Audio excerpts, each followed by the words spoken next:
All right, let's we're gonna kick it off with us, and if we do get precision, we got him set up, or anybody else from your squad. We'll bring them in, but we do know it is Memorial's Day.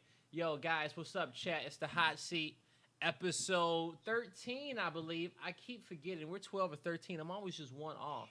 But this week, what I'm gonna try to do, the mission is to I want to get 3 players from every single team in the pro league, and I just want to talk to them about gears, what they're expecting, what's their expectations going into the season of the league, and how they're just feeling about the game as a whole and their opponents, and and kind of just and just chat it up. That's what's most important.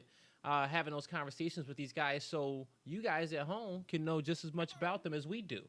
All right. So today we got Vanquish Gaming. It's Twister and Yachty in the building. I appreciate you for joining me, because today is Memorial's Day, and I do think that when we kind of scheduled this, we didn't recognize it was Memorial's Day. We was like, yo, you free on Monday? I'm free on Monday. We all free on Monday. Let's pop off on Monday. All right. And so we made it happen. But the beauty about this is that the people who are here, they get to enjoy our conversation, in the moment, and we'll get this up on YouTube and Spotify as well, and that's where you guys can find the other episodes too. So, really, how you guys doing today? We talked a little bit early in the early portions of the stream, just shooting the shit. But what's up with y'all for Memorial's Day? I mean, besides like eating and stuff, like just eating with the fam, chilling, yeah, kicked up. just eating with the fam, chilling. Some of my cousins came over that I haven't like seen in a bit, and I was good too. I am about to lie. Y'all got a movie? Y'all got a movie queued up or what? Nah, it was one of those today. Okay. It was on some it was like a little fake get together, reminiscing about old times before before the quarantine. Yeah, man, I'm pretty sure those are the best talks. Hey, man, remember we used to go for walks? Dog, don't tell me about it. Literally, but so far, it's been good. Hey, man, I missed it. You remember the family vibes back in the day when everybody used to just be at the crib? Hell yeah. All every week, just every weekend, everybody used to just be huddled up. And then now, as we get older, everybody just kind of spreading apart and doing their own thing. Everybody just distance. Yeah, right. Just becoming more distance between each other, and then social distancing come in here. And but actually, we can say that social distancing probably have brought people more together, because beforehand we were all being pulled in different directions by just our world and just trying to be ourselves and get pulled away from our family. But now that portion of the world ain't calling for us no more, and we're at home, and so it's like, okay, well, I shit, feel all like I got is social. fam. I feel like social distancing made my household, my family and my household, closer. You know what I'm saying? Because as I was growing up and stuff like that, we was all my whole family, we always glue, we all stuck together, regular family shit. But it's once we've all gotten older, me and my siblings, it's not like we weren't talking to each other every day, but we was all busy doing individual stuff. But now that social distancing is here, it made us come together, and value each other more than ever. That's how I feel. Yo, that's so important, so important. My fault. I ran to the kitchen for a beer run. And, that's good. I even left my bottle open in there. But and that's the beauty about that, where people, where we all are, trapped at home, coming together and just talking again. Because that's just talking, interacting. Yo, how you doing? How you feeling? Not assuming everything that's around us. Not assuming that we know what the vibe is and that we know it all. And just asking somebody yo, man, what's up with you? How your day going? What's popping off? Or not even just simple questions in the moment. So we often start, because just us as people, we always try to be faster, right? Everybody is trying to be faster. Technology is trying to be faster. Do one thing quicker and get to the next.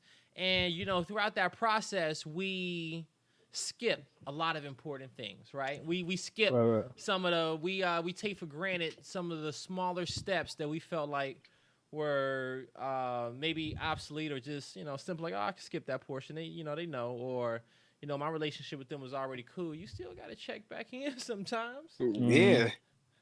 Especially in this day and age. 100%. Especially in this day and age, man. Yachty, so, when it comes down to Gears of War, I'll be honest with you, man. I didn't hear much about you till around like the Gears 4 days, How long you been playing Gears for, and when did you start? I've been playing Gears since I was in the 4th grade. And the way I started from, I learned about Gears of War from my next door neighbor around the time. Okay. And I was like, and he was like in middle school and I was in elementary, and like it was around one of those summers where like around those summers, I didn't have an Xbox at first. I used to go to his house to play Xbox with him. Mm-hmm. And when I went over to his house, he had like old like Call of Duty, Halo, but the main game he played was Gears of War 1. You know what I'm saying? And that shit looked fire. I'm talking about around that time the graphics changed so like it was a different vibe. Yes, bro. Yes. Like I'm not kidding.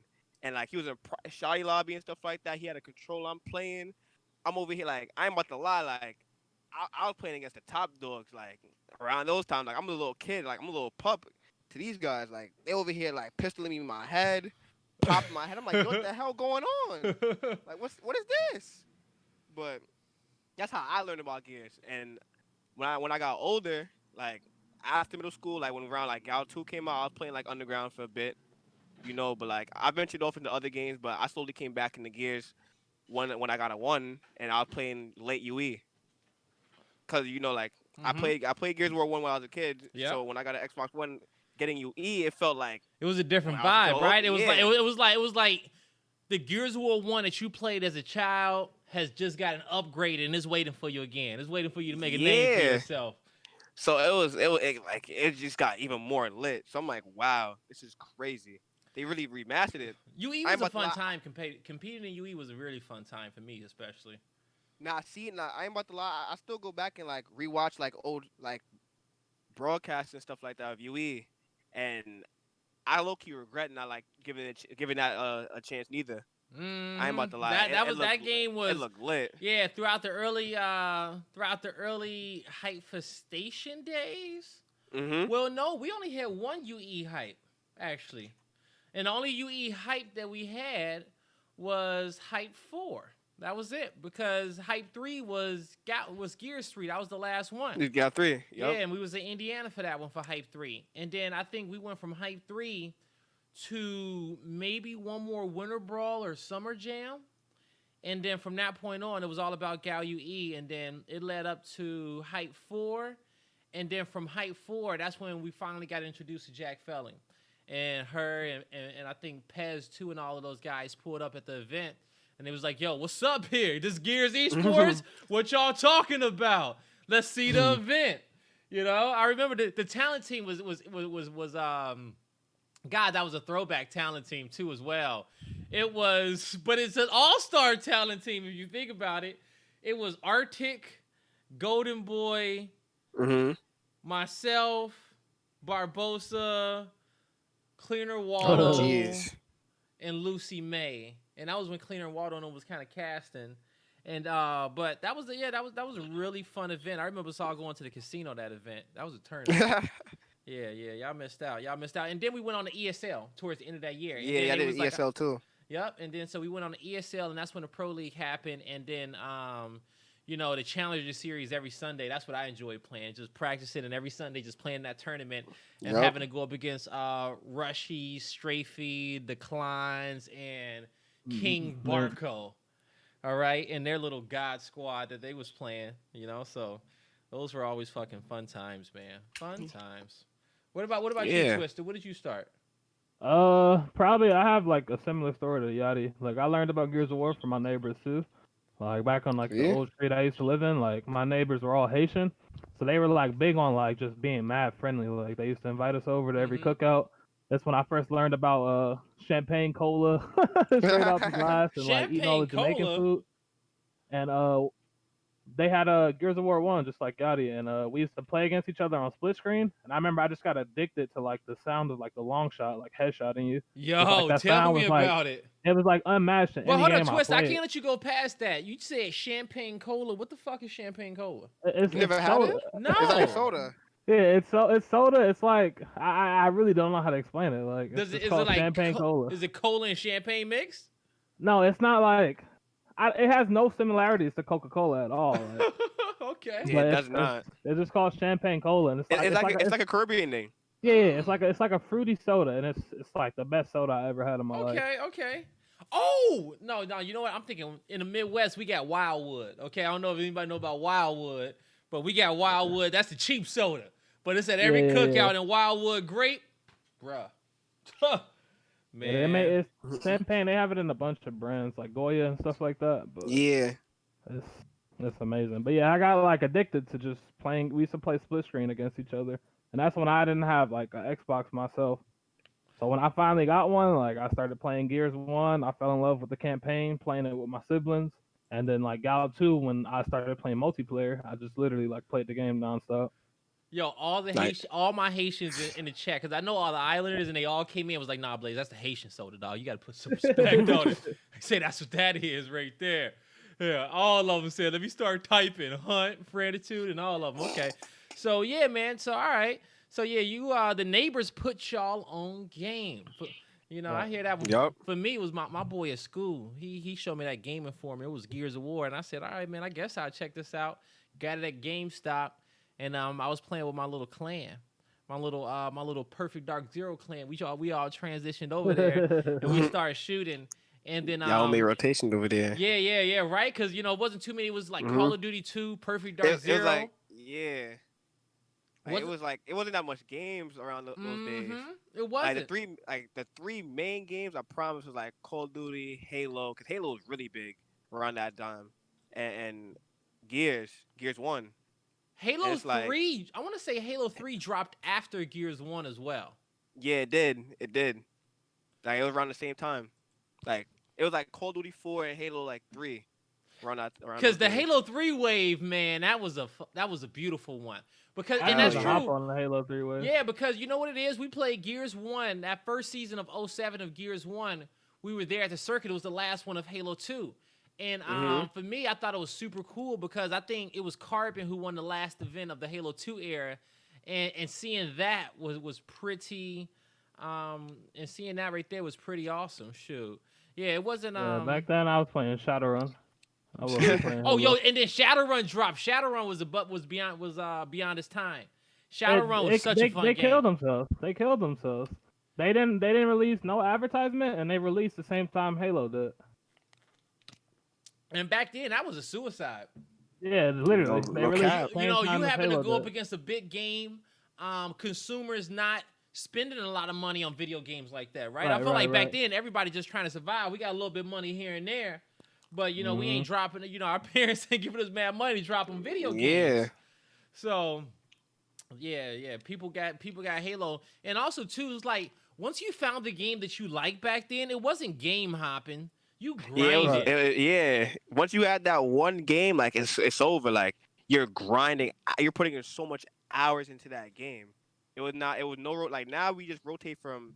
Now we got Gears. We got Gears, Fortnite, Halo, Apex, Valorant. We dabble a little Warzone. We dabble across the board. You know what I'm saying? But back then, like if you love Gears of War, like if you love this game, you were staying on it from 9 a.m. in the morning to like 12 or like 9 a.m. next day type. I remember Gal 2, the private match that didn't have a timer on it. Yeah, you were literally going to private match that was literally like on like for 2 days. Yeah, you could have a fucking 3-day private match popping off, yo. Okay, like yo, this lobby been going on for that long. Like yo, bro, they ain't stopped shooting. they ain't stopped shooting. Everybody just been in their screen trading shots in the lobby practicing their skill. Yep. That's why my bot walk's so nasty, bro. My bot walk is OD. All right, I will connect on the shop because you know what? It was this concept back then. I'm gonna tell you guys, like, and some people may not know this, but we used to call this thing the power shot. Now, this is early in our infancy days of trying to understand Gears of War and how the bullets worked and where the shots coming from. But we used to call this one move, it was like, hey, guys, you want to really connect? You have to do a power shot. And what a power shot honestly was, it was that in the strafe, it was just that as one guy was strafing in, let me get into my cameras, one guy was strafing in to to his right, you was strafing into the left, and it was just Mhm. more about meeting and just kind of timing your strafe perfectly to fucking hit the whole spread. I don't know. It was weird, but like it helped us. It helped everybody, I guess, at that time, really just hit more point blanks, and really connect with those full spreads because we didn't have indicators on our screen. We didn't have a lot of blood coming off the characters. It was sound, and so you just had to figure out how the fuck do I hit more people off this ping and these shitty connections, doing whatever the hell I got to do because we had limited information that was given to us, right? It was all about the field. And so it's like you had to find it out on your own. Mm-hmm. Like if you like the more you played the game, like the more like you were learning. So yeah. And so technically, it's that if I'm fighting somebody and he strafe left, I will strafe left as well.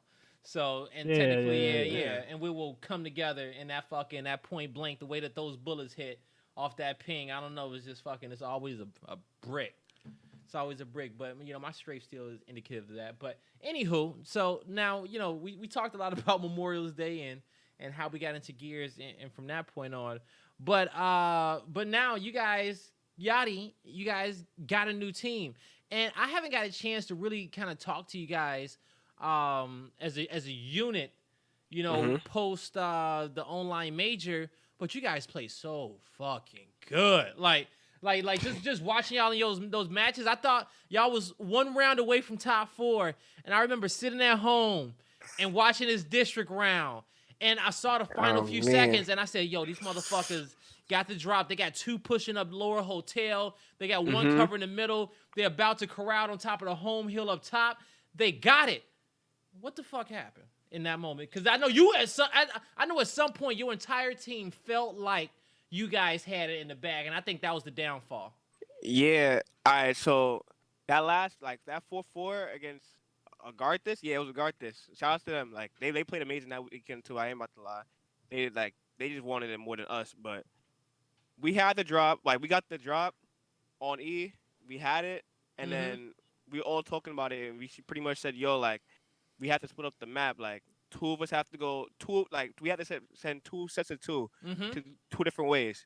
So it was me and the cells on lower east side, pushing their first half, and it was Rocky and Handles going from cinema side, and we had, and I just gave Precision the drop because I picked it up, but I gave it to him. So on some nerdy thing, I didn't want the enemy to know oh Yachty had a drop. You know what I'm saying? I wanted to complete the comp. So I gave the Precision.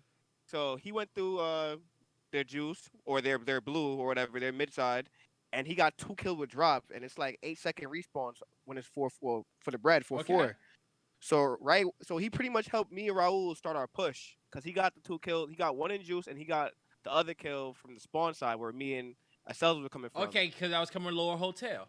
Yeah, the last 3 kids from AGT were on their home. It was just a lot of miscommunication towards after we got those kills. It was just a lot of miscommunication. We didn't know where 1 kid was. We knew 1 kid was in front of the home hill by the benches, and we knew another one was on the spawn block. We didn't know the 3rd kid was in one of the little windows on the home hill. Yeah, in that corner, in that cubby. Yeah. So right when I pushed up, I didn't hop over the window. I think Cells did. And he got Secret Man, and then he died. And then we took too long I got a kill on the kid that was in the front of the bench because we took too long to kill that kid. And I ended up getting flanked by Marinero, and he just teed up. And it was just tragic.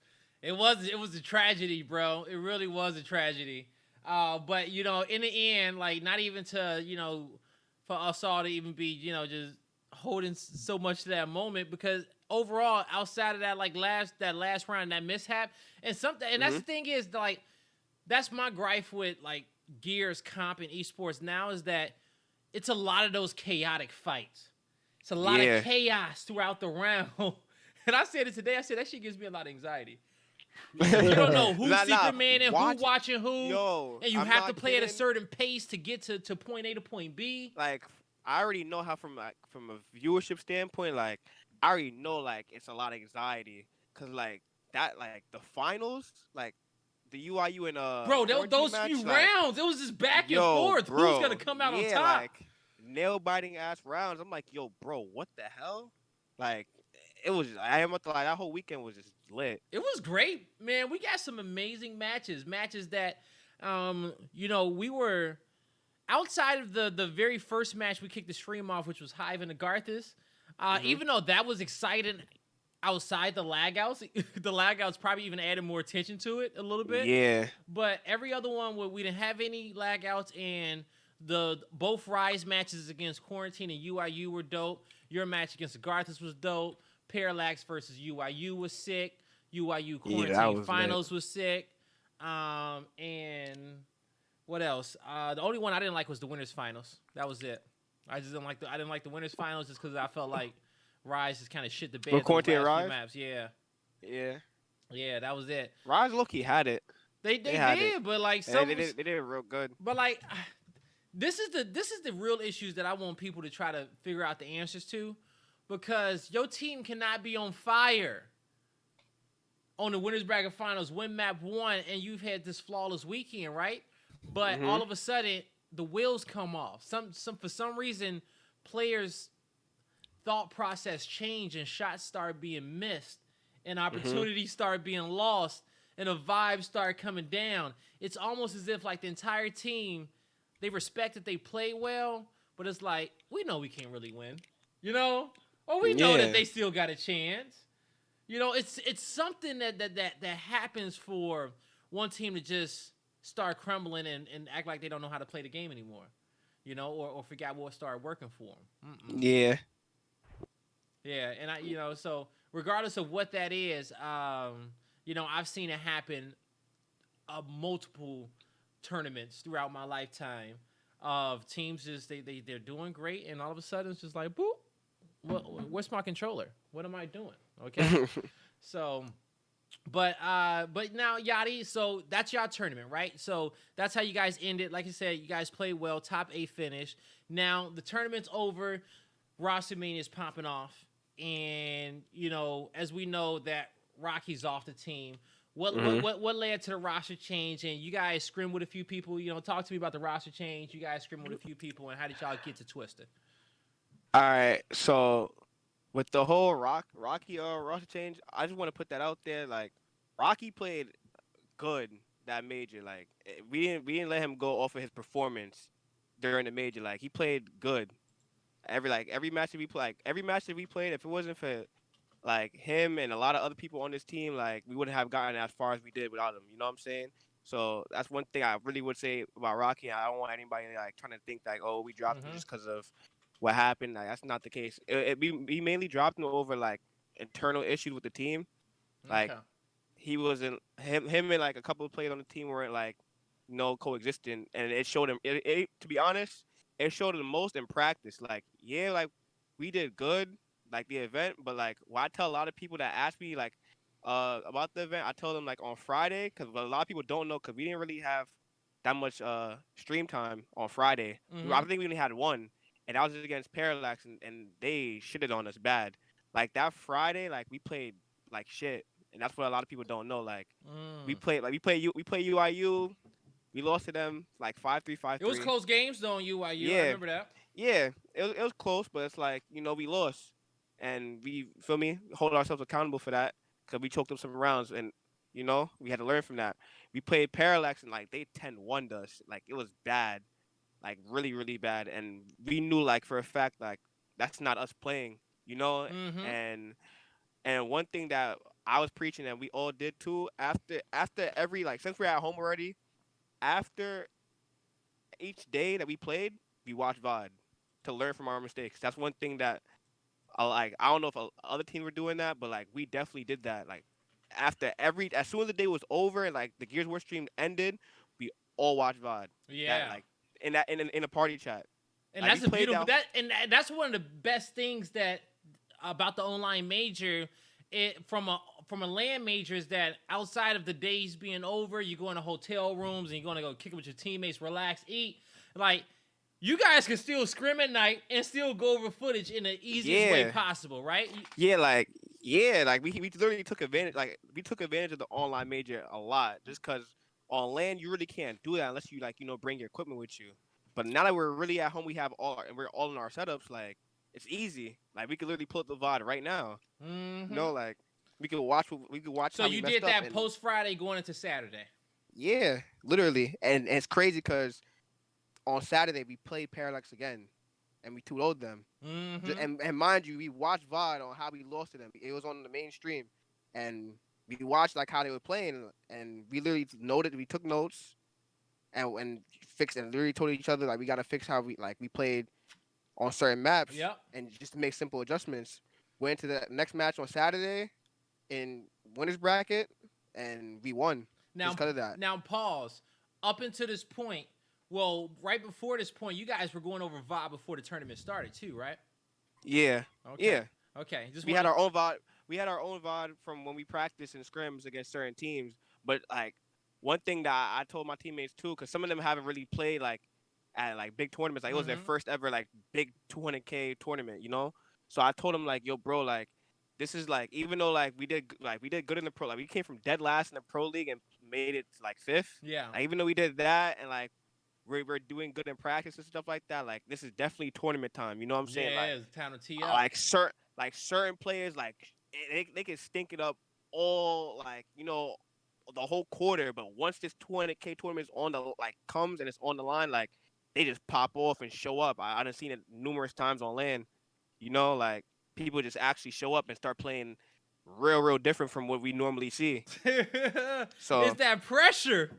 That pressure. Like no matter bro, if it's I'm LAN or not kidding. online, like this is the thing. This is like what really gets me, what grinds my gears, as I can say in this situation, is that when I used to scrim and I'm like, guys, we really need to like up the intensity and really hit that focus, only because I know that when game day comes, some people are gonna they're gonna play different. They're gonna crumble. So I'm trying to get us as uncomfortable as possible before we have to go. And yeah, like I'm not kidding. Like some people in practice don't play as good, but come a bit when it really matters, like they start tweaking. You know, like start playing phenomenal. Like, and it's really on some. And you scratch your head like, yo, what the hell? Like, how is like we literally like cook him every night? How is he playing like that? Like it's on the line. Like he knows like. You can't do X, Y, and Z. He's making that adjustment. You know what I'm saying? So I told my teammates that like you're gonna start seeing like players that we think that are like not as good as us, like start like playing out of their minds. I tell you one thing, yo, that. I'm the type of player where like on game day tournament time, I'm fucking like I'm turning up. You get a whole new level. And that's only because like I don't respect online, and I've always had so much more respect for LAN, and I've always was a better player on LAN because I always had just a shitty connection in the Midwest.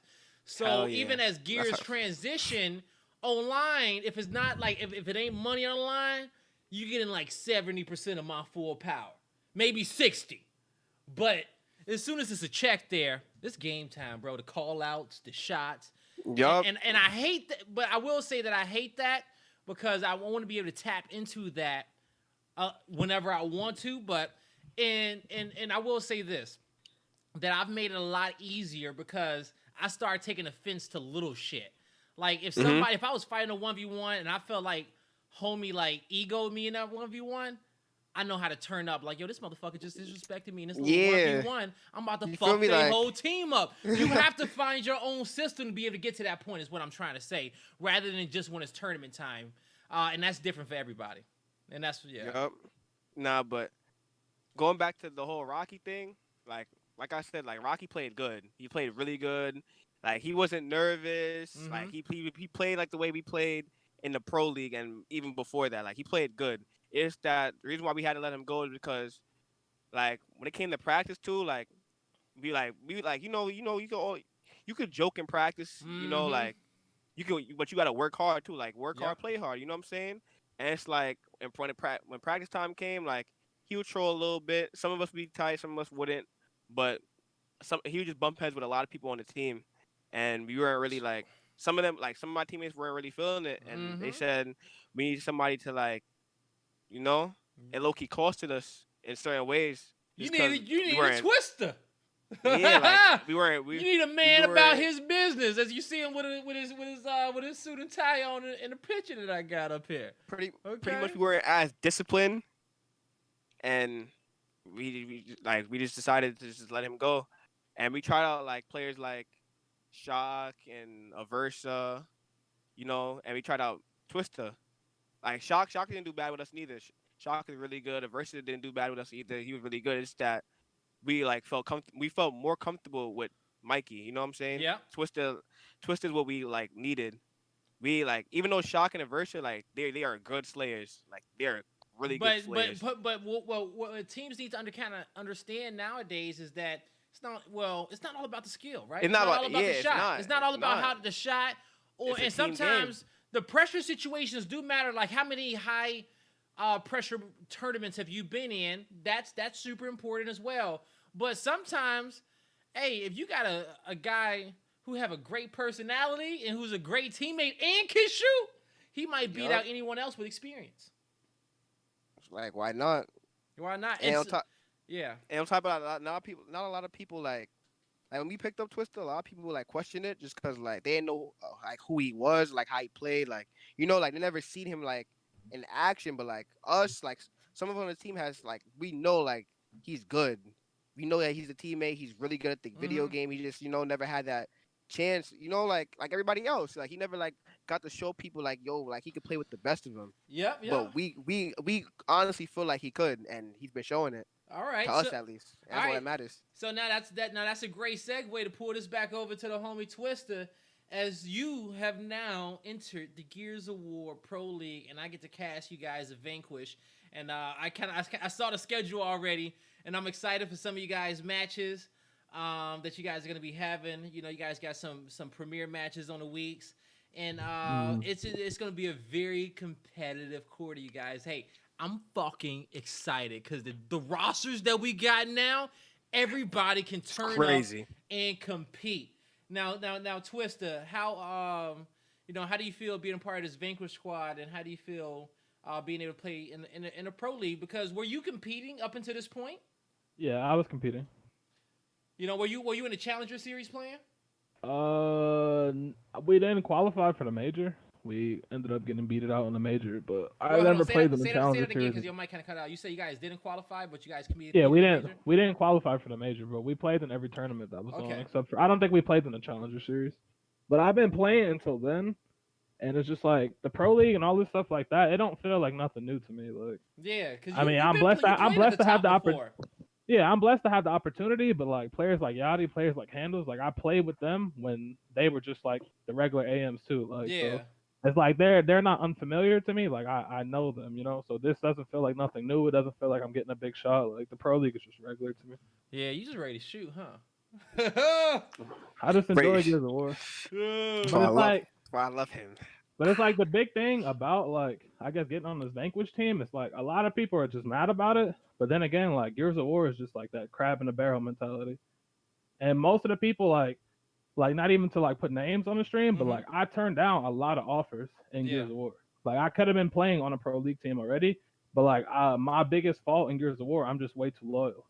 Like I play with people I like. I try to see the best in them. I try to build them up. I try to really like bring the people to the top that's around me. And like it just never works out in this game because it takes 5. So like a lot of people are mad because they're used to beating me up in scrims because of the people I'm playing with. So they think like I beat this kid up all the time and now he's on a pro league team. Like how does he get a shot instead of me? It's just a backwards mentality, honestly. That is a backwards mentality because it's also the way people value somebody's skill is in question as well too. Right. Are you assuming if this guy is good or not because you play his team and you beat them, but that this is a teamwork game, right? Like this is the most teamwork Gears esports that we've ever played throughout history. You have to be on the same page with your squad. If somebody's lacking, like that's the thing is, and this is what squads got to understand, that if your small talk and communication is not on point, and even just the vibes when y'all going over strategy, that's the difference between you being top 6 and with everybody else. Right. Because you don't have to do those things to get top 8. Especially at this game, you can get 7th and 8th and not really do those things at a high level. But if you're really talking about going through those loser semis, going through the losers quarters and the semis and progressing on through and winning an event. Small talk, bro. Like everybody understanding what the play is, the culture of the team is something that's super important. Are you guys, playing for 2-to-1 hills, trip caps? When 3 kills pop off on the board, or you got this one teammate that's head down and everybody's be able to hit LB and be like, oh, that motherfucking precision is going. Yo, we know what the vibe is. Get up there, because he about to make a play. All of that matters. Now, the Pro League is coming. And so, you guys made your team change. You guys got Twisted here. You've been practicing and getting ready. Yachty, what does Twisted bring to the team that you felt like you guys didn't get from Rocky?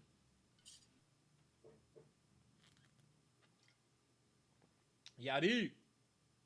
He just disconnected for a second, please. Oh, did he? Okay, don't worry. No, I'm saying you disconnected. I disconnected? Okay. Yeah, your voice went out. Okay, my fault. Yachty, can you hear me? Twisted, you hear me? I don't hear Yachty. Yeah, I can hear you. Okay, well, you know what? While we get Yachty back, we'll just double back this one to you right here. Is there anybody in the Pro League, Twisted, that you specifically are excited to play? Just really anybody in general. Like being on like an amateur team, the scrim pool that you have is like very, very, very limited. And the only time you really play like these top level teams is like on tournament day. Mm-hmm. And like what I noticed with a lot of amateur teams is that like that lack of practice on tourney day like really affects you because you're so used to like a certain play style.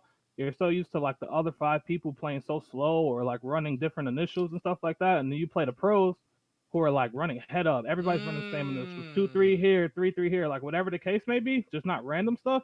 And it's like the difference between playing pub and like playing scrim. Yep. It's when the you pace. play pub, like you play pub, the pace is slower, everybody's running around like doing headless, like uncoordinated stuff. And then you play a pro team where like all 5 players are on like the same cylinder, like it's a whole different level. So like the fact that it feels differently. The fact that the team vanquishes in a pro league, like we get pro level scrims, like we play actual good people. So I really feel like I'm playing like the game the correct way. So I'm just excited to play everybody. I don't really have anybody I want to play specifically. Okay, got you. Now you make a valid point there, Twister, because that's what a lot of amateur players, will struggle with when they actually have to play a well-coordinated team. Is the pace of those matches are so much more different than an amateur team or in a ranked game. What the objective is and is something that's super important. That opening objective, because it's going to be one that's better than the others that are on the map. Rather, if that's a neutral hill or a power weapon, and how fast you get there, utilizing your front spawns. A lot of people scrimming don't even put no thought into their spawns and where they're playing, right? It's like, oh, you go here, you go there, this work, we'll see what happens, right? But but that's like 20% of the map. Like if you got players in the wrong spawns, you're late in certain situations. Now, if you got great understanding of the game, you can make adjustments mid-round and say, hey, well, these are the spawns that we got, and these are the strats that we have to run based off where the players that we are at can play. Right. Now, Yachty, when you left, I asked you the question, what do you feel like Twister brings to the team that you guys didn't get before? He brings, like, in my opinion, he brings the support lane that we really, really need. Like, what Twister that I like is that he can get like big kills. Like he can get his hands dirty and like literally like play like and compete with the best of them. Like he's a natural born killer. But the thing that I do like about him that we need too is that like he knows like he knows how to switch his role mid game. You know what I'm saying? Like 1 minute, like depending on like how like the map is, like he can go from like killing everything on the map to like helping, you know what I'm saying? Like being that helping hand that you need, like, cause at any moment now, like, it could be him killing people, him like slaying out, or he could be that person that's sitting back with a lancer supporting like players like handles and precision and cells when they're getting their hands dirty, you know? And that's what we needed. That's what the team needed a lot, you know? He understands what his role is in a given moment. Yeah. He's not locked into one play style. He's being versatile. And being there to kind of help the team be vocal, and that's gonna be good, having that type of structure, and having that just extra foundation. He also is another vocal leader too. I just want to put that out there too. Like he is a vocal leader too. On top of that, now that you mention it, Yeah, I'm off. Good. And that's the one thing that I feel like when it comes down to a lot of players too, is you know, understanding that you have a say so on this team, right? Like, if mm-hmm. you are on your team right now, and you feel like that you don't have a say so, that is so wrong, bro. You can kind of like if you feel like your teammate fucking up, tell him that, yo, bro, I think you really fucking up right now, right? Yeah, you gotta be honest. You gotta speak up. You gotta say what's in your mind, and if they say something we say to this you, all the time. you gotta be ready to argue that. Or We literally say this all the time. Like we're all men. You know what I'm saying? Like nobody should feel like they don't have no say so in the team. You know what I'm saying? Like we all can give input and say what we want to say to each other just because we're all brothers. Mm-hmm. Nobody should feel the type of way. You know, like we all want to see each other get better and we all want to win, right? So yep. let's take those steps to win. Now, Yachty, Literally. who are you excited to play this quarter in the Pro League? Does Vanquish have any rivalries? Any rivalries? I mean, any team that you guys get excited to play whenever you guys are up against them? I mean, personally, like we want to play them all. It's not no like specific. It's not no specific team that we just really want to play. Like we want to play every team, just cause like even now, like we still feel like we're the underdogs in this quarter. Like even though last quarter we did good, like we still feel like we're counted out. Cause even coming in from last quarter, like we started in dead last, and not a lot of teams took us serious. Just cause it's like we didn't really like every team in the Pro League last quarter, like they all fought for their spot. You know what I'm saying? Yep. We just so happily got our spot just because Payne relinquished theirs. Yeah. Yeah. So it's like, yeah, we played in the qualifiers to earn their spot, but like we didn't really have their spot. So like I feel like not a lot of teams took us serious and like thought like we were good just because like we didn't really get that spot, and that's cool. But we just showed them like we could compete with y'all, you know, like. And I think by you guys getting that spot, it showed that how much better you guys became by being in the league. The league made you guys a better team. The league made you guys contenders at the top. And it's almost interesting to think that if Payne never did break up, you know, do you guys perform as well as you did in that online major? So without having those reps against those pro teams every week. We started learning. Like we literally started learning, even in pro league matches, we started learning. Like what were some of the first lessons you guys learned as a squad playing in a pro league? Don't be overzealous. Don't. Like literally, our first match we played against PDHM. We was up a map. It felt good. Like we was up a map. Like yeah, this is lit. Second map came. Like it's like we were low key gassed. Not gassed, but like we low key ran out of energy, and they beat us. They beat us second map. Came in third. You bust your nut after the first map. Yup. Came in third, and now, but it's like the second map we were supposed to like if we would have played with energy, it probably would have gone our way probably, but it went theirs. Third map came, we were up like I forgot like I don't know if it was 3-1 or like 3-0 or some shit like that. I don't know, but we was up. We got overzealous, started humping, emoting, executing, all that fun shit. And then they just came back and just showed us like, yo, bro, like Crushmo just was on some tough shit. Like, yeah, yo, bro, you like, broke the beast. Yeah, he pretty much the gameplay spoke like, yo, bro, I've been here. Like, I know what it takes to win. I'm not losing. Like, you know, like it was shit like that. And he just like, you feel me? We lost just because of that. I've teamed with Crushmo before, so I know exactly what you're talking about. All right. Yup. And players like that, sometimes they just need a reason to make it personal. It's like flipping that switch, like I told you about, right? From tournament time to online, you give some players a reason to flip that switch, it's over. Hell, like one play that I can think about with the Pro League and when it happened is when Demise humped Icy, and then they lost every round after that. Okay? He started humping them on the last map. They didn't win a fucking round after. Icy said, nah, fuck this shit. I'm over. It's over. Yeah, like that was a eye opener in the league. Like, yo, bro, like this is where the big boys play. Like, we gotta like, you know, we can't certain shit we never let us get away with. And like when we're holding those big ass leads, like we gotta like maintain them just cause like that we did ass lose it. I feel like sometimes when teams have leads, it's other players who are like, yo, we need to. Well, other players get a little lackadaisy, right? They get a little Mhm. lackadaisy, and they just start pushing certain fights where They get they they wouldn't get have start they pushed if start they getting were down. comfortable. Yeah, they start getting mad comfortable. It's just focus, man. You got to play until y'all win a round. You know, Yep. I did it the other day in a rain game. I was like, ain't no way in hell I'm gonna lose this one. It's a shock here in front of the hill. It's 2 seconds left. We need to cap. I hit an emo dude chunk me. We didn't get 2 points. And I had explosive. I had praise, and I had powers on my team, and we didn't get 2 points. Okay, Most people don't really think that's a real thing. Like that is a real thing. I remember Hesitate. Hesitate is a big player that if you piss him off, that dude literally like goes Super Saiyan. And I literally remember in Atlantic City for Gal 4, like we were having such a good event, like our raw talent team, and we played against Heza, and like my teammates all like trash talked him before the game, like bad, like really, really bad. And Heza got actually dropped for me. And the way Heza was playing that match, he was literally like back aiming my teammates on their right hand. Like literally just doing like some like utmost He's like acting retarded. nutty. He was doing like the dumbest shit What was ever, the but team he you was were so on? like it was me, Cubano, Ments, Mark, and Immortal Spawn.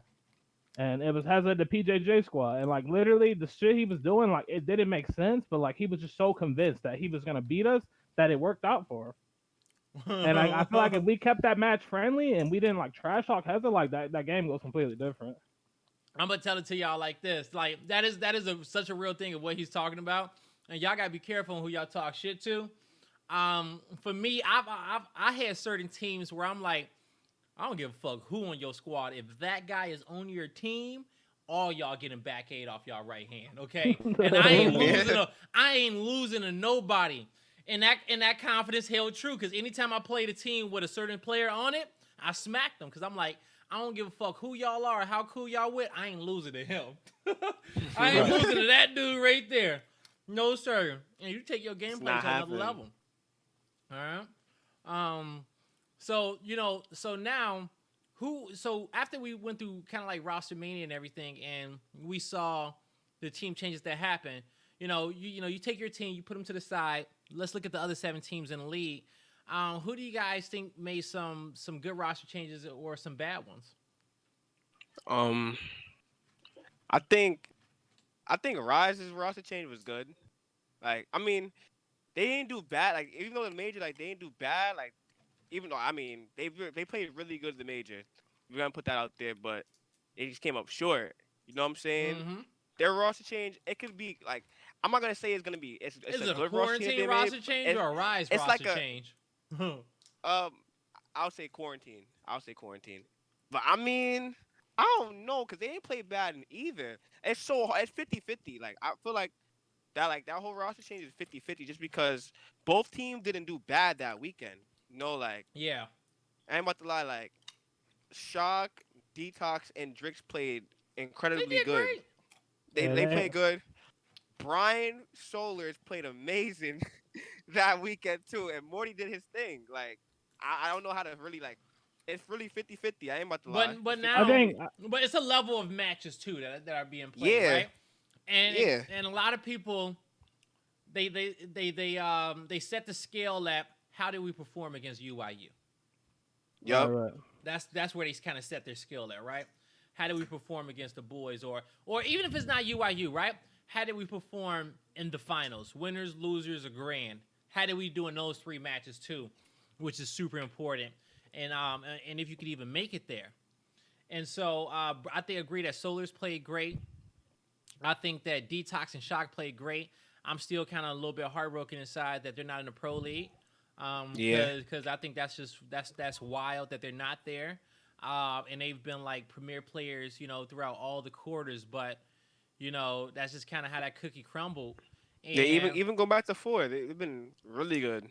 Like I think the Rise change makes more sense than quarantine.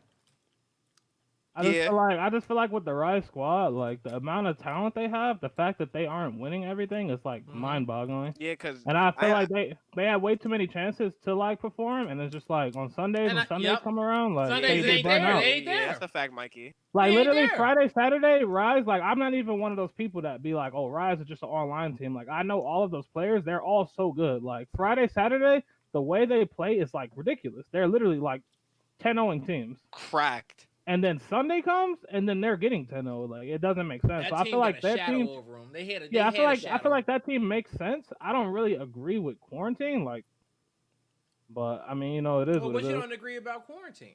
I mean, quarantine. They're off 2 back-to-back championships. They were Okay. in grand finals, like on the winner side. Like I don't think they dropped a series the entire time there. It's just like I don't know what it was. I don't know if the UIU mental interview got to them about telling them to make a roster change or what it was, but that just didn't make sense to me. I feel like the addition of Avexis and Enzim is Kenny's like and great for Powers them. leaving didn't make sense to them, right? So like I feel like the culture of that core 3 of Icy, Rushy, and Fran, like they had roster changes happening when they didn't think roster changes were gonna happen, right? Right, So they'd be like, we make them whenever the fuck we want to make them. Well, I feel like with quarantine, they're just a team. Like, especially having somebody like Fran, it's like no matter what players he gets around him, like he's always gonna be able to build them up to the same way they were, if not better. Like Literally. Like a person God like Fran, damn. Fran is just so just mentally so strong that like it doesn't matter. He could be playing with me, he could be playing with me and Yachty or 2 people from pub. Like, and I feel like quarantine would still perform the same way as before, if not better. And then you add in the fact that he picked up a player like Enzim and the Vexis, like people that literally get on the map and just wreak havoc. Like okay, Powers left, now they have Enzim. Like so it's like that what they were missing from Powers, like they make up with Enzim. And it's really on some stuff like they have like a second shot caller in Avexis. Because wasn't Avexis like the IG on Rise? Like yes. So it's like not even like, I mean, to even date back to like the Icy tweet when they were trash talking each other, like they were one round from winning their 3rd championship, when UIU was 1 round from being eliminated. Even though UIU were the team that took the tournament, it's like it's still a different in levels, like a team like Quarantine will never go backwards. So like their roster change, I can agree with. Like the whole Rise thing, I just felt like it needed to happen. It's really unfortunate what happened to Shock and Detox. Like the PGL rules are super bad for what it did to them, and it's just super uncoordinated. But it is what it is. It's Gears of War at the end of the day. War. Yeah, nah, it is what it is, and like it is. That's unfortunate for the guys. That worked out the way it did, and hopefully it is. I think that the rules can be adjusted in some way towards the end of it all. Hell, even if it's about, I don't know if pro points is the way to go because then you get teams that make teams based off points, right? You got a lot of points, I got a lot of points. Let's come together and just try to make it work. It's a lot of pros and cons. It's a lot of pros and cons in my opinion. I strongly feel like with this, like the whole PGO system, like you don't really matter as an individual, like how it was back in like Gears of War 4. Because like as an individual in Gears of War 4, if you were like grinding and had the pro points to show that you were grinding, like you get on like top teams. You know what I'm saying? But then again, like it's really backwards. Like Gal 4, you literally only got picked up based on points. Yup. But like those same players that only, because if you think about it, all the pros had a lot of points because they were on pro teams, they were placing good, and they were always in every competition. So they already had like weight held. So like obviously someone is not going to pick up a player like me that doesn't have that many points compared to someone that does. So like that same culture of only recycling pros like transferred over to this game. True. So now as an individual, like having no worth with no points makes it even harder for you to get on the team because these people are going to recycle pros anyways. Yeah. There's no consequence to trying out 15 pros because they don't have points. It doesn't matter. So like all these teams, they're just recycled. Like you'll see a player like that was a pro in Gal 4 that haven't played this game ever, or like quit. They'll come back and get on a pretty decent team like immediately just because of who they were. When you have people that have been grinding every single day, like that can possibly make a team like championship caliber, they won't even get a shot. Not at all. It's like you got players that can always just come back, tweet out free agent, and not even be fully serious about it, but still get a good team just because of who they were. And I think that culture is like really bad. And as long as that team has their core 3 in a spot, they can get whoever the fuck they want. Right, literally whoever they want. They can get whoever they want. That motherfucker. You're right. That dude. It could be hell. It could be me if I didn't have any restrictions on me. If I stop casting tomorrow and I'm like, you know what? Just pick up the sticks. Hey man, let me get on the team. You got a spot? You in the pro league? Yeah, come on. And there would be I got no 0 pro consequences. points and I'm in there. F everybody. There would be no consequences for them picking you up. You guys do bad? Oh well, on to the next. So it's like like a lot of teams, they just like even in the infantry scene, like a lot of teams look for instant success. Like I really feel Yeah. like if teams had the ability to form five and scrim UYU and decide whether like they were going to be a team or not, they would. Hey, if UYU play more amateur teams, now granted they might not get any practice, any benefit from it, but those amateur teams would get their ass kicked so bad where they would have to make a decision. Like, bro, like no, you know what? They don't even have to make a decision. It's just the fact is that when they play every other scrim after UYU, they're gonna finally understand the difference in the pace in which they play and somebody in their average team plays, and they're like, yo, we don't play faster. We can't. How the fuck? Yeah. If we can't get faster in our road, like, how the fuck can we ever win? Like, you Like, get a real in awakening. Galfora, that happening. Like we scrimmed Optic for the first time ever. Like they actually gave us a chance to scrim them, and like just like when you play them, like the level of intensity that you treat the scrim is like completely different. Like they were so dominant in Gal 4 because you just treated them with so much respect. Like I'll be fighting like a regular player and just call out normally, but I'm fighting one of them and I'm like, what shot mental? What shot mental? What shot? Like I'm screaming and it's just like a regular scrim. So like I really feel like they could have made a business off of like charging players to scrim them. They could have. They probably like, still can. $20 a scrim. Like, can you imagine if they were the same 50. team in the 360 days? And they were charging Microsoft points to scrim them, like they would have made a killing. Like that team, that just like the level that they have when they're on the map, just the respect they get is like it's unmatched. And like we didn't really like take our gameplay to the next level until we played them. Like they exposed every mistake you make. Yeah, bro. Literally, like you have to limit your mistakes against them. They literally pick you apart off of what you do. Like any dumb shit that you do, like they're gonna use that as fuel and just win the round. And then you have 5 players on that team that are capable of winning 1v2s. So it's like even if you have a 2v1 against them, like it's still not like fair. It's not guaranteed that you got an advantage. It's not. It's that team is just ridiculous. Like it's literally crazy. And that 1v2 potential that all 5 players have to even out the odds, man, they flip the table so quickly. You think you're good, you think you could take a breath, but no. You have to keep up that same pace. It's literally all gas, no brakes with them. Mm-hmm. Yeah. I don't know. I just really feel like the culture in Gears of War just needs to be remapped. Like just a lot of people literally just only play with names. Like people they know, people they're familiar with. People are just scared to get uncomfortable. Yeah. And I feel like that's the biggest problem. And that's why that's why they get the same results and they don't get it yet. Exactly. People are too scared to like pick up a different fifth and have that fifth like literally tell them like, yo, you're playing bad. They're too used to like being around a lot of yes men. Like I feel like that's the problem with a lot of teams. Man, you know what?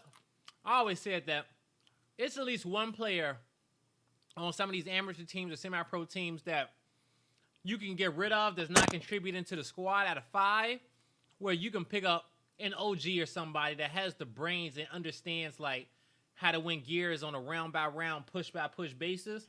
And I use an example like Prospect, right? I always love using Prospect as an example because he was such a talented player back in my day. You know, he was one of the guys that I had to overcome and I had to outthink and outstrat and outsnipe. You know, it was very hard to do because of their level of understanding of the micro plays that happen in gears and the advantage. Because, like, you got to understand, like, we didn't have the hills on the map.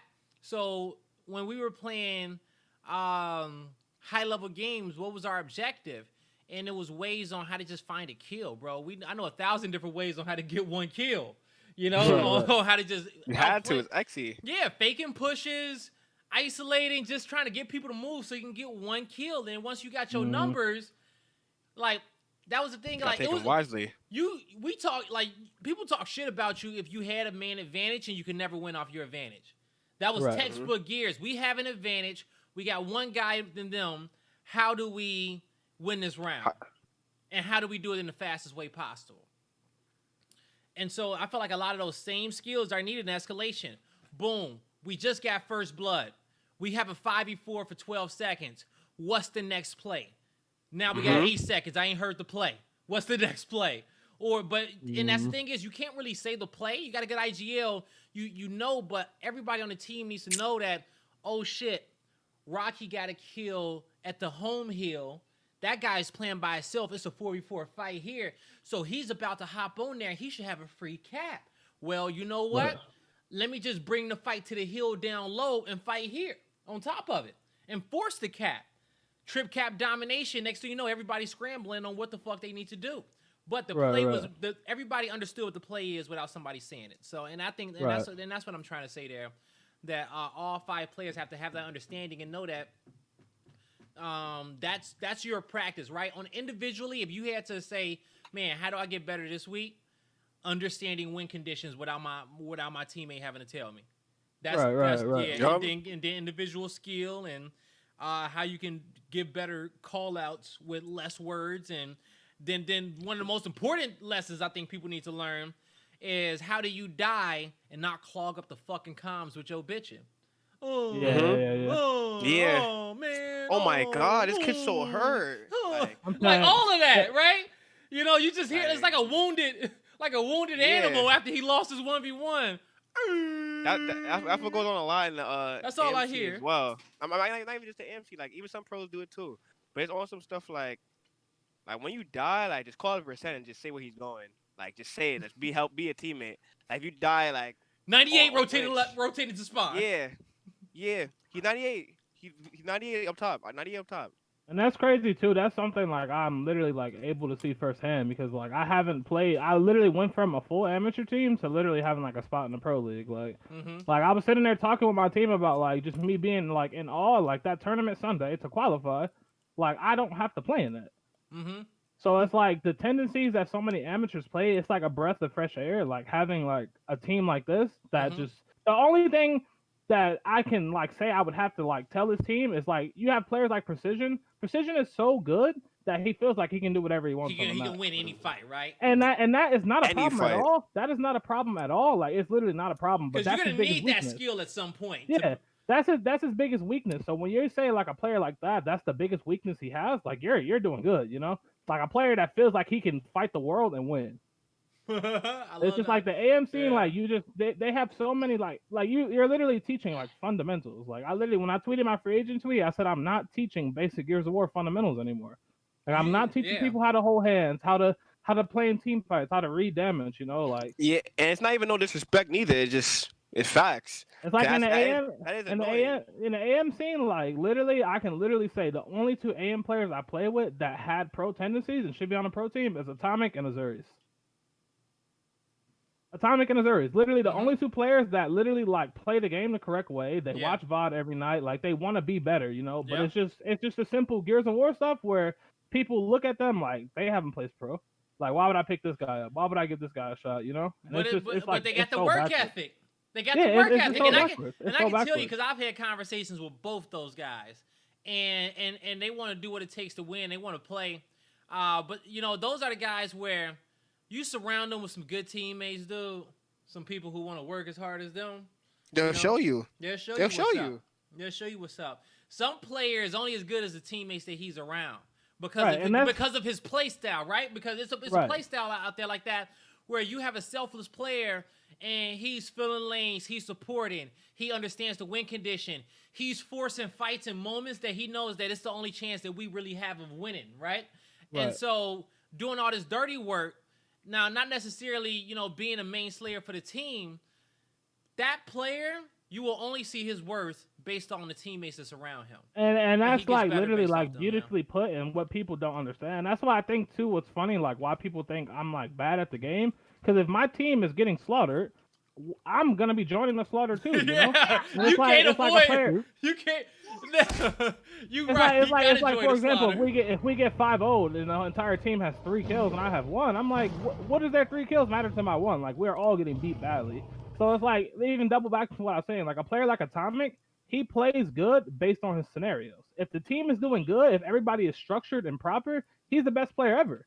But if he's not if his team is not making the proper rotations, Atomic is not about to just run and go drop 30 kills like for no reason. So his stats are going to look bad, and everybody's going to look at him like a bad player, when really it's like the whole team is being like terrible. Like literally terrible. So it's just Gears of War, like the mentalities people have, like I understand why Optic won every event in Gal 4. Yeah, I understand it. I understand. Bro, like, they had the perfect cocktail of dominance. And what I mean by the perfect cocktail is that at the way in which Gears was played and how individual skill kind of reigns supreme and one player can really just embarrass 3, that whole squad can do that, right? And then you take their their confidence that they have from winning so much, and then a little cockiness when you add praise to that roster too, and then everybody else having to go up against them. Step one was always to match their energy, to match it.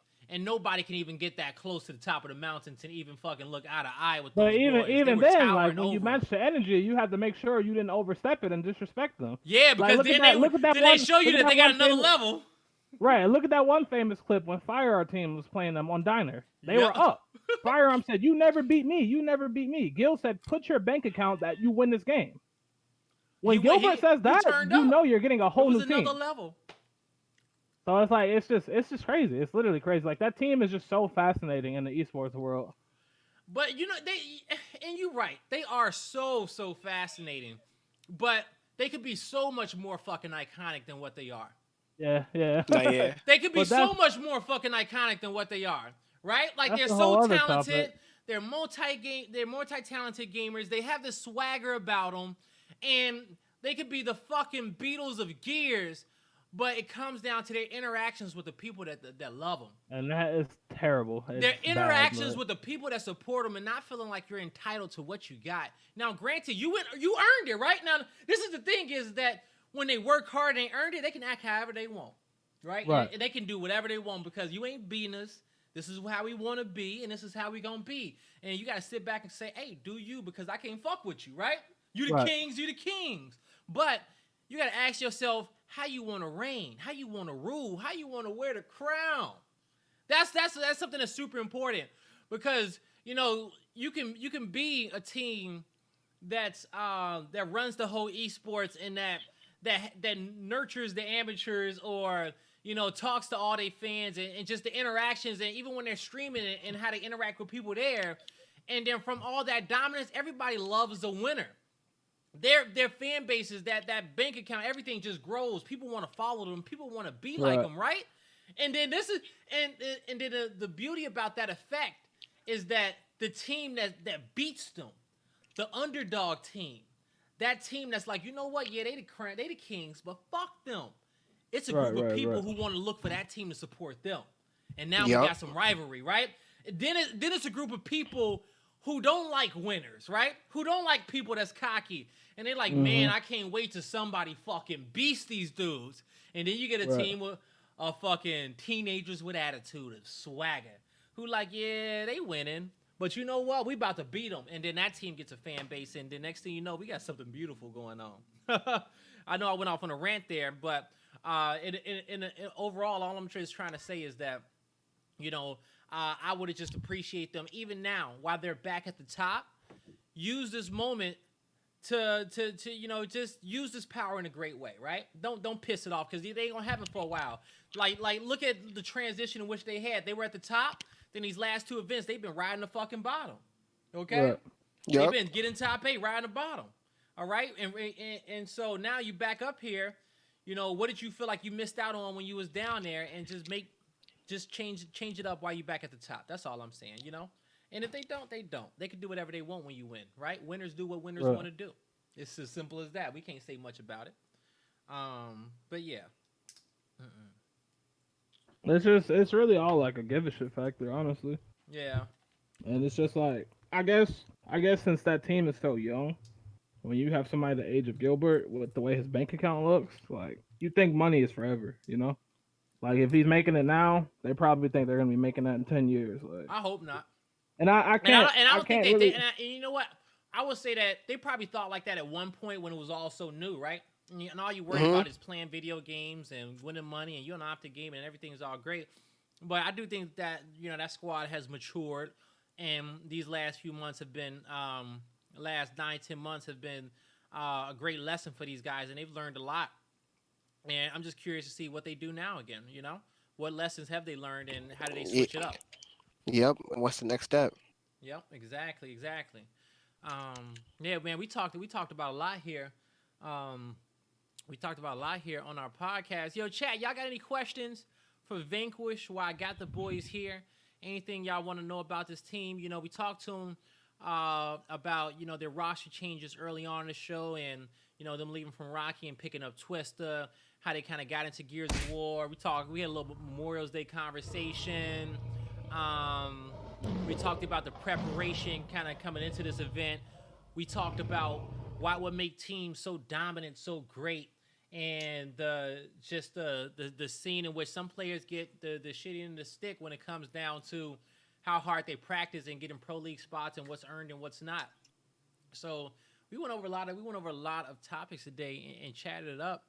You know, I appreciate you guys for coming through. Anything on y'all mind? Anything on y'all chest that we didn't touch bases on that y'all want to talk about? Look at those Tiggo. Mikey, what you got in mind? I mean, I was waiting for all of the Twitter trolls to make second accounts and come through, but I'm surprised they didn't. This was their perfect time to show face. I guess it's like kind of ridiculous. Like, how many people are like in my teammates' DMs? Like, why are you giving like this player a shot? Like, he's so bad, this and that. But like, you even have people like my announcement tweet that didn't like it, didn't retweet it, but like, I'll go to the trolls page that said better with Rocky and retweet it and like it. It's just mad like weird backward stuff. And like I even tweeted before, like I really think this quarantine is getting to a lot of people. Like they just know like majors are online. There's no more LAN events, no more Microsoft events, so they don't have to see a person like face to face, and they just get bold. It's just ridiculous. That's the culture of just online, man. Online, that's the internet for you. They get bold behind the computer screen. Nah, when you gotta see them face to face. I missed those Microsoft. You don't even realize the Microsoft tournaments. Yeah, they bringing them back. They tweeted the other day. They're bringing. It's gonna be Gridiron now. Oh yeah, that's lit. Like, but what people like don't realize, like, cause you know this, Blaze, like, with those like Microsoft like events, like Microsoft local stores, like those are like an outlet for you to get noticed. Yeah, those are like one of the biggest outlets for you to get noticed, especially like, in New York. In New York, yeah, you know me. I was I was at a lot of those. Yeah, Microsoft New York is war. In New York, you know? Bro. That New York is literally war. New York was special. Like, I remember playing a Microsoft tournament in Bridgewater with Kibano, and like literally like teams just didn't get around off of anybody. You go to New York and it's like it's ridiculous. Like, bro, it's just unmatched. I'm not kidding. In New York, like you're playing against like in Gal 4. I didn't compete in season 1 of Gal 4. Like, which part of New York are you from, Yachty? I'm part of Brooklyn. Okay. I'm located in Canarsie.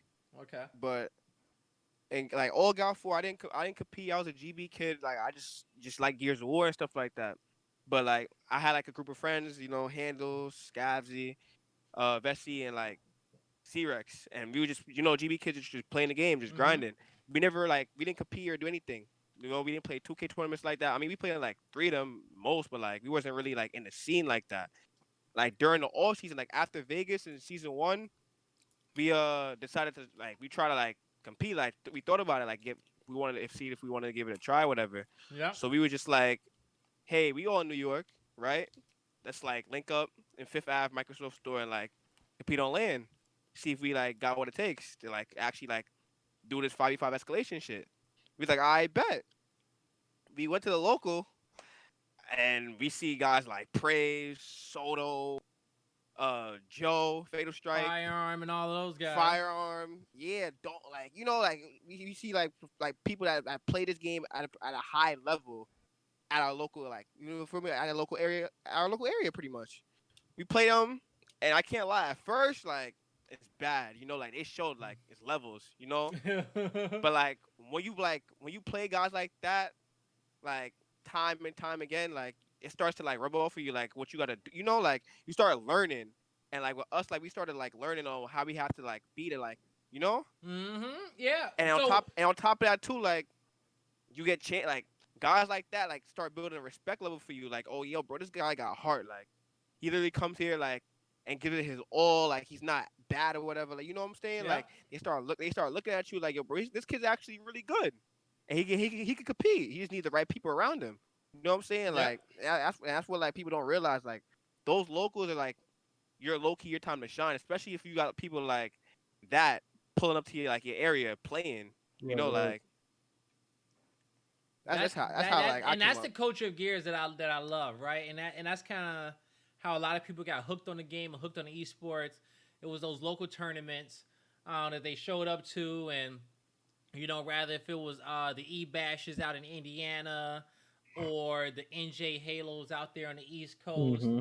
And Mhm. whatever, no matter what it was, or nowadays, more recently, the Microsoft Store tournaments, right? That's happening across everywhere, across the country.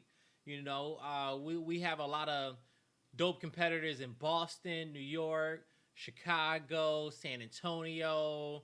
One of the West Coast stores is super nice, and even I think we even had some people from the Puerto Rican stores that got really far in our tournaments out there in Puerto Rico. So that's the place where you go to meet people who are like minded and to kind of show your skills and show how great you are, and even just get your foots like get it started and Yeah. and being on land, right? Because it's different when you're playing next to somebody and you have to give the call outs. Right. And that's what you guys got to understand, because when you go to one of these tournaments and you play for the first time and then you go back home and get online, your mentality is different. You're like, okay, I got to practice these things for the next LAN tournament.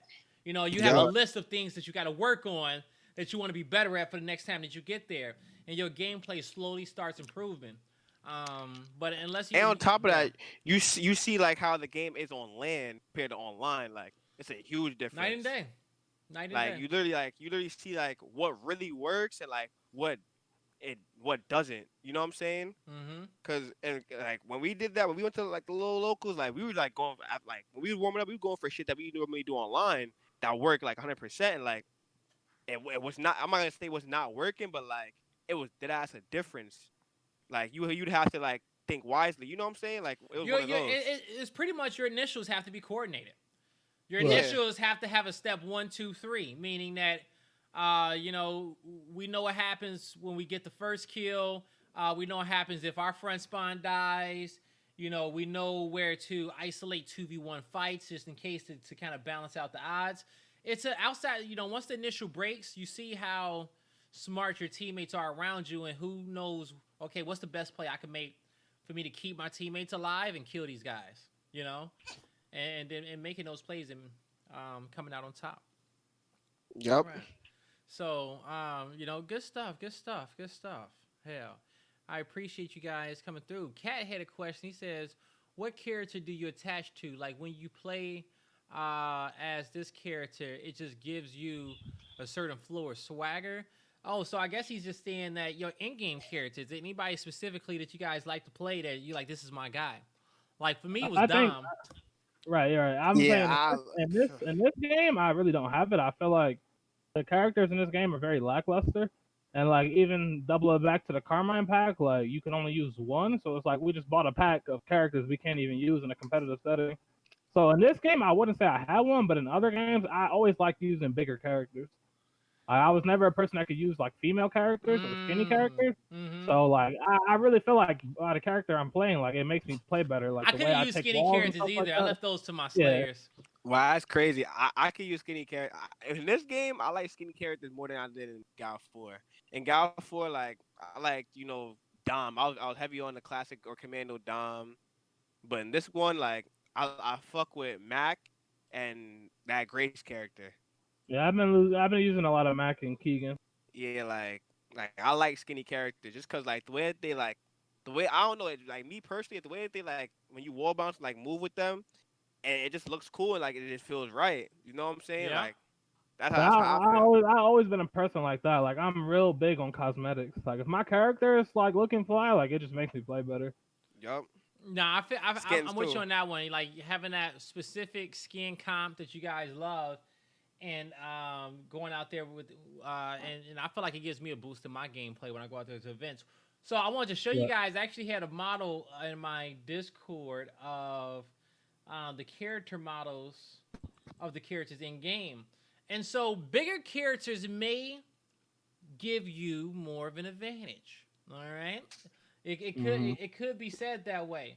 So this is the thing: is that the character that is closest to the hitbox is going to be JD, right?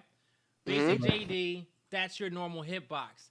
Now the thing is that the hitbox never changes for any character in the game, but the actual models do change. So think about it like this: you got three characters, the middle one being JD, the one on you could say another bigger one on the left being Crumpus, and then Right. finally the one on the other right, the smaller one being the Rev 9. All right. Now Right. the Rev 9 is the thing is that with the Rev 9 you can shoot on the outsides of the Rev 9 body and your shots are going to connect as if it was the JD model. Now on the flip being Krampus, even though he has a bigger model, those shots need to be kind of closer towards his center a little bit. Right. You know what I'm saying? So depending on where you're placing those shots on that Krampus, but with a bigger model, of course you want to be going center. But I guess it kind of depends on your opponent, what their perception is of the fight, right? But the hitbox is never changing regardless. So the Rev 9 has the same hitbox as the other characters, just a smaller character model, and vice versa with Right. Krampus. So yeah, that was a little tidbit. We was talking on the last Hotseat. Jim Bob came through and he was like, "Yo, let me put y'all on game and show y'all something." I was like, "Okay, cool. I appreciate that and giving us that better perception on what was happening there." Intel. I like a lot of Intel. extra. All right, man. I think we had a great episode today. You know, I appreciate you guys coming through. You know, it sucks we couldn't, get any of the other 4 members from your team, but don't worry about it. Memorial Day. Hey, yeah, exactly. Tell me this. When it comes down to your team's makeup, who's the slayers, who's the support players? How's the team comp being made? What are everybody's role? I would love to know that information. Everybody's role. Well, mainly like on your front 3, is it a sales precision handles on the front 3, and you and Twister watching the back lanes? Are you playing home heals, Yachty? I mean, yeah, I'm playing home heals the majority of the maps. That's my role. Okay. But I mean, I can say this, like the front 3. I mean, honestly, it depends on like the maps. I'm gonna be honest, because besides myself, like the 4 of my other teammates, it really depends on the map, just because like any one of my teammates can pop up, including myself. Mm-hmm. But them 4, like any one of them could have like a great map. Like it could be like one map could be precision. Like he can do whatever he wants, and next minute like Twister does whatever he wants. Then another series you got handles and you got cells. Like any one of my teammates could pop off. I agree. So but I feel like our main slayer that everybody knows, yeah, it's precision. Like we all shoot for him like very well. He just cleans up a lot of kills and gets a lot of kills. Mm-hmm. But behind him, like it's a toss up. Okay. It could be any one of those 3. Any one of the other 3. Gotcha. Anyone. All right. Hey, yo. We have a lot of support slayers. You know what? I think in my head, and I think they're more towards the Slayer side than the support, and that's a compliment towards you guys for being able to be multi-talented there, because. I see if his precision assails, precision handles, precision twister. I think any of those 2 duos, I'm like, fuck. Yeah. All right, here we go. We got to go fight. These 2. So I think any of those would be a tall task to overcome, man. All right. So I wish y'all nothing but luck going into this pro league this quarter. And I appreciate you 2 for coming in and representing Vanquish Gaming and talking to us. And much love to Vanquish Gaming out there for listening. I saw you guys drop those tig old biddies. 400 bits up in here. I love you guys. Thank you for that one. And Vanquish, you guys got a great roster here. And, get the tweets ready, get the content ready for these guys. Get ready to support them, because the Summer Pro League quarter is going to be a crazy one. And you guys don't want to miss it. I promise you on that one. The way these roster changes has kind of leveled out, and it's going to be every match I'm excited for. I can look at the Pro League schedule on some of these other teams that was playing, and I'm like, okay. More so like, and when I mean, I just means like this match isn't going to be as exciting because I kind of know who the winner's going to be, right? Like, it has a possibility of being exciting, and some teams did prove me wrong, but for the most part, I'm up here like, I kind of know what's going to happen here. All right. So, yeah. 14-0 is the Vanquish Gaming mentality coming into this quarter. You guys are going to go sweep. And, hey, you shouldn't set any goal lower than that. Twister, the newest member on the squad, any shout outs? And where can people find you on social media? My Twitter is the same as my app that's in here. I changed my gamer tag up, repping the VQ name. So everything is Swiss on all socials, all Twitch.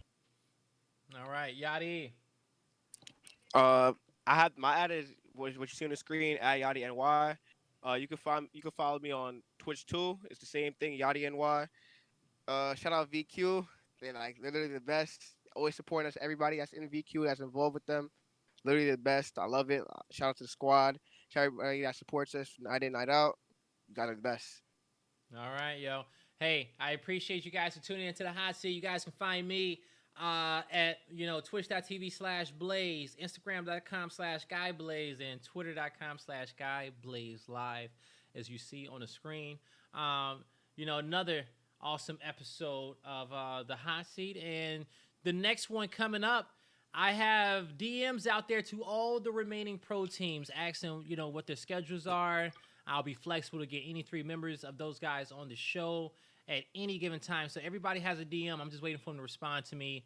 And no matter what time that they say, I'm going to make sure I bring that guy, the podcast to you guys, and we'll bring you guys the interviews and see how they feeling going into the summer quarter and see who are some of their rivalries and what they're excited for and how they're excited about their new rosters. I want to be able to talk to everybody.